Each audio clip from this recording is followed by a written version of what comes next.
ዓለማትን አሳልፎ የሚኖር ቸርነት ጌታ የባሕርይ ገንዘቡ የሆነ ቅዱስ እግዚአብሔር በሰማይ በመላእክት አንደበት በምድር በደቂቀ አዳም አንደበት ክብር ምስጋና ይግባውና እናንተም እንደሚገባችሁ ብፁዕ አባታችን አቡነ ሚካኤል የደቡብ ጎንደር ሀገረ ስብከት ሊቀ ጳጳስና የቅዱስ ሲኖዶስ አባል፣ ክቡራን መርሐ ግብር መሪው ያስተዋወቃችሁ አባቶች፣ የሀገረ ስብከት የወረዳ ቤተ ክህነት ብሎም የአድባራት አስተዳዳሪዎች፣ ብሎም በዚህ አውደ ምሕረት ያላችሁ አባቶች፣ እናቶች፣ እህቶች፣ ወንድሞች አንድ አምላክ በሆነ በአብ በወልድ በመንፈስ ቅዱስ ስም እንደምን አደራችሁ? እንደምን ሰነበታችሁ? እንደምን ከረማችሁ? አሜን። እግዚአብሔር ይመስገን ብለን እንድናመሰግን የፈቀደልን አምላካችን በድጋሚ ክብር ምስጋና ይሁን። በሀብቱ ስቦ በረድኤቱ ሰብስቦ በዚህ አውደ ምሕረት ሲያገናኘን የእርሱን ቸርነት የምናስታውስበት እድሜ ለንስሐ የተጨመረልን መሆኑ ልናስታውስበት እንደሆነ ላስታውሳችሁ ፈልጋለሁ። እንግዲህ ይህን ዕለት በእርሱ ቸርነት የምናስታውሰው ብሎም ደግሞ በእርሱ ቸርነት የምናከብረው እንጂ የእኛ አቅም የሆነ የራሳችን የሆነ ምንም ነገር የለንም። አባቶቻችን በዘውት የቆዩትን ብሎም ደግሞ አክብረውት የቆዩትን እኛም ለማክበር ዝግጁ ሆነን እንገኛለን። እነርሱ ደግሞ ያከበሩት ለኛ ክብራችን ነው። እነርሱ ያስቀመጡት ለኛ በረከታችን ስለሆነ ማክበር ግዴታችን ነው ብለን እናምናለን። በአጭሩ ግን አሁን ይህን አውደ ምሕረት ስሰጥ እኔ ያሰብኩት ምናልባት በኋላ ያሉት ብዙዎች አባቶች ከአባታችን ጀምሮ ይህን አውደ ምሕረት በሰፊ ሊያብራሩት የሚችሉ አባቶች እንዳሉ አምናለሁ። ብሎም ግን እኔም ደግሞ ከታዘዝኩ የሚችለውን ያህል እሞክራለሁ። ይህን ዕለት የሥላሴ በዓል ብለን ስናከብር ምክንያታችን ምን ይሆን የሚለውን መጀመሪያ አነሳለሁ። እንደ ትምህርት ርዕስ የማደርገው ሃይማኖተ አብርሃም በሚል ነው። ማለት የአብርሃም ድንኳን ማለት ነው። ሊቃውንቱ ሥላሴ ስትረመመው ትነከር፣ ሥላሴ ትደነቃለህ። አንተን እኮ የእኛ አንደበት አመስግኖ የሚጨርስበት ሳይሆን የሚጀምርበት እንኳን አንደበት የለውም። ነገር ግን በየጊዜው ስናይ የቸርነትን ስራ ሁሉ ስናይ እናድንቃለን የሚል አረፍተ ነገር ሰፊ አረፍተ ነገር ተናግረዋል። ብሎም ደግሞ ሰንበት ተማሪዎች ወጣ እምድረ ካራን ወወአ ብሔረ ከነዓን፣ አብርሃም ከካራን ወጣ ወደ ከነዓን ገባ። በምን እግዚአብሔር ባዘዘ መሰረት። ምን አዘውት ነበር? የነበረበት ሀገር የአማንያን ያሉበት ባጭሩ አምልኮተ እግዚአብሔር ያልነበረበት ያልታወቀበት አካባቢ ስለነበረ ከዘመዶቹ ተለይቶ ምንም ዘመድ በሌለበት እግዚአብሔርን ግን ደግሞ ወደሚያመሰግንበት በረከት ወዳለበት ቦታ እንዲታዘዝና እንዲሄድ ተደርጓል። ተአመነ አብርሃም በእግዚአብሔር፣ እግዚአብሔር ምንም ሳይጠራጠር አብርሃምን ወደዚያ ቦታ ለመሄድ ዝግጁ ሆነ። በዚያም ቆየ። ባጭሩ በዚያ ሲቆይ ሃይማኖተ አብርሃም ለማለት የፈለኩት መስቀልያ ከሆነ ቦታ ላይ ወደ ላይም ወደ ታችም ወደ ግራም ወደ ቀኝም የሚያስኬድ መንገድ ካለበት ላይ የተሰራች ታላቅ ድንኳን ነበረችው። ይህች ድንኳን ያለፈው ያገደመው ሁሉ የሚመገብባት ብሎም የራበው ሁሉ ራቡን የሚያስወግድባት ከፍ አዳራሽ የበረከት ቤት ነው የነበረችው። ያችን ቤት ለማየት በተለይ በረሃብ ላይ ያሉ ሁሉ ለማየትና ለመጎብኘት በጣም የሚጓጉላት ሰፊ ቤት ነው የነበረችው። ያችን ቤት ግን ደግሞ የሚቆናቆናት ሌላ ጠላት በኋላ ተነሳና ከዛች ቤት እንዳይሄዱ የሚከለክላቸው ጠላት ተነሳ። ይህንን አላጠፈውም።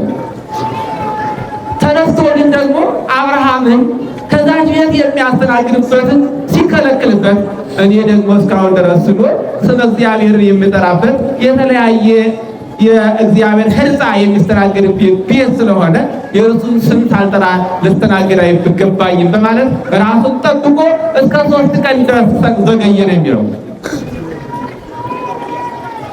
እስከ 3 ቀን ድረስ በዘገየበት ሰዓት ጊዜ አመ ከመ ዮም እገብር ኀቤከ፣ እንደ ዛሬው የዛሬ ዓመት ወደ አንተ እመጣለሁ የሚል ቃል ከኋላው አገኘ። ባጭሩ 3 ቀን መዘግየቱን ያየ ሥላሴ በቤቱ እንድትስተናገድ ፈቃደኛ ሆነ። በሦስተኛው ቀን የመጣው ሁሉ የሚያርፍባት፣ እንግዳ ሁሉ እግሩን የሚታጠብባት ታላቅ ዕፀ መብሬ ነበረች። ማለት የወይራ ዛፍ። ከዛች ዛፍ ሲወጣ ሶስት እንግዳዎች አገኘ። ገሃቱ አጋዕዝት የቤተ ገብርኤል ጌቶቼ፣ እቺ ቤት እስከ 3 ቀን ድረስ በሰሞን ምንም አይነት እንግዳ አላስተናገደችም፣ ምንም የገባባት የለምና ገሃቱ አጋዕዝት ወደ ቤት ወደዚህ ግቡልኛል። እነርሱ ደግሞ አይ ስንወጣ ስንወርድ የሰነበትን አካል ስለሆነ ደክሞናልና ካላዘልከን አይሆንም የሚል ቃል ተናገሩ። በስም አጠራራቸው ክርስቶስ ጋር ዋጋ ይታለ ሥላሴ ማለት እንዴ ካላዘልከን አይሆንም፣ ወደዚህ ቤት እንዴት ብለን እንገባለን? ደክሞናል፣ እግራችሁን ታጠቡ፣ ድካማችሁን አስወግዱ፣ ሀድቤትም ግቡና አረፍ ብላችሁ አሁን እናንተ ሳያችሁን ደክም ያላችሁ ትመጣላችሁና እግራችሁን ልጠባችሁ የሚል ቃል አብርሃም ተናገረ። ተዘለታል።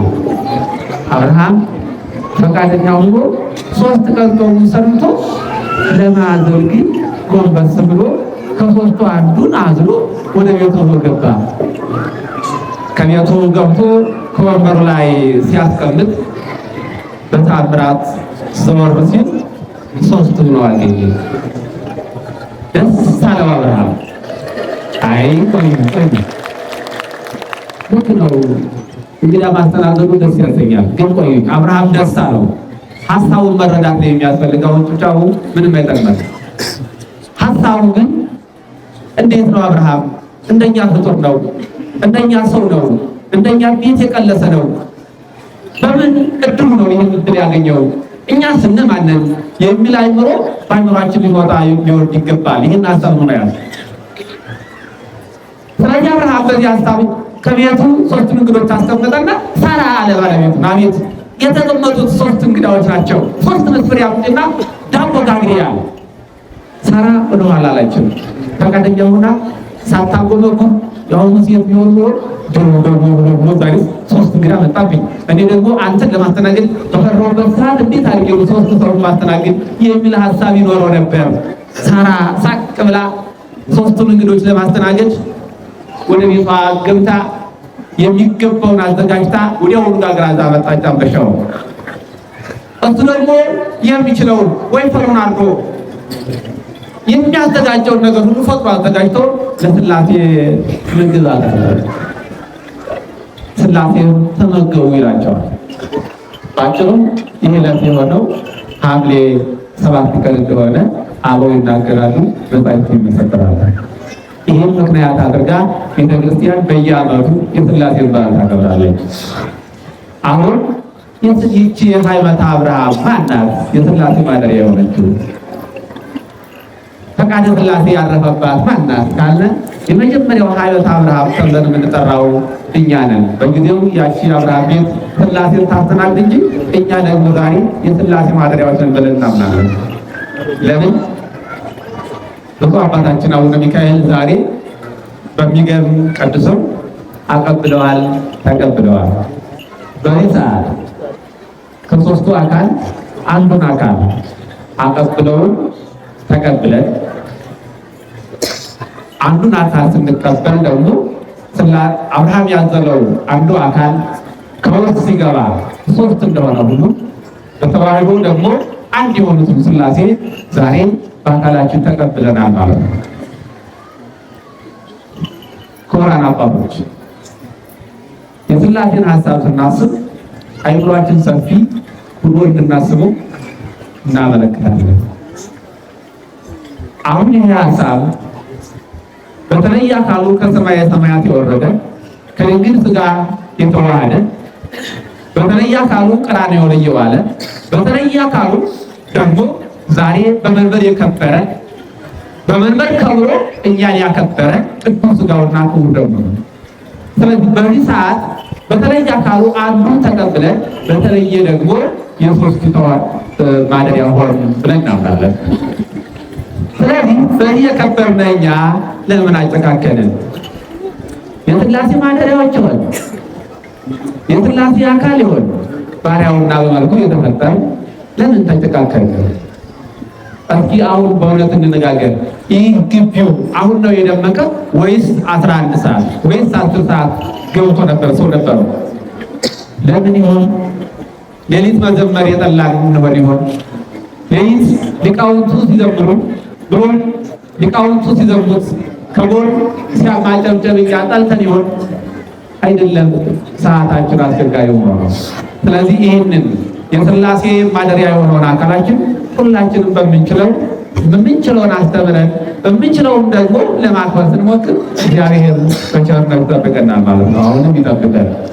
ስለዚህ የሥላሴ ማደሪያ የሆነች ወይም ሥላሴ የተናገሩባት የአብርሃም ቤት ሰፊ ሆና እንደቻለች እኛም ደግሞ አይምሯችን ሰፊ ሆኖ ይህን ሰዓት ማሰብ ግዴታችን ነው። ሌላው ሃይመተ አብርሃም ማለት ድንግል ማርያም ናት። አብርሃም አሁንም ከሦስቱ አካል አንዱን አካል አዝሎ ሲገባ ከውስጥ ሦስት እንደተገኙ ድንግል ማርያም ደግሞ በተለየ አካሉ አካላዊ ቃልን ስትወስን ከሥጋዋ ሥጋ ከነፍሷ ነፍስ ሰው ሲሆን በተዋህዶ ግን ሦስቱም አብላዝሞ ወልድ በተለየ አካሉ መንፈስ ቅዱስ ለማብቃት ከባሕር አድረዋል ይላል መጽሐፍ። የሥላሴ ማደሪያ የሆነችው ድንግል ማርያም ዛሬም የኛ እናታችን፣ ዛሬም የኛ አማላጃችን፣ ዛሬም የኛ በረከታችን፣ ዛሬም የኛ እናታችን ናት።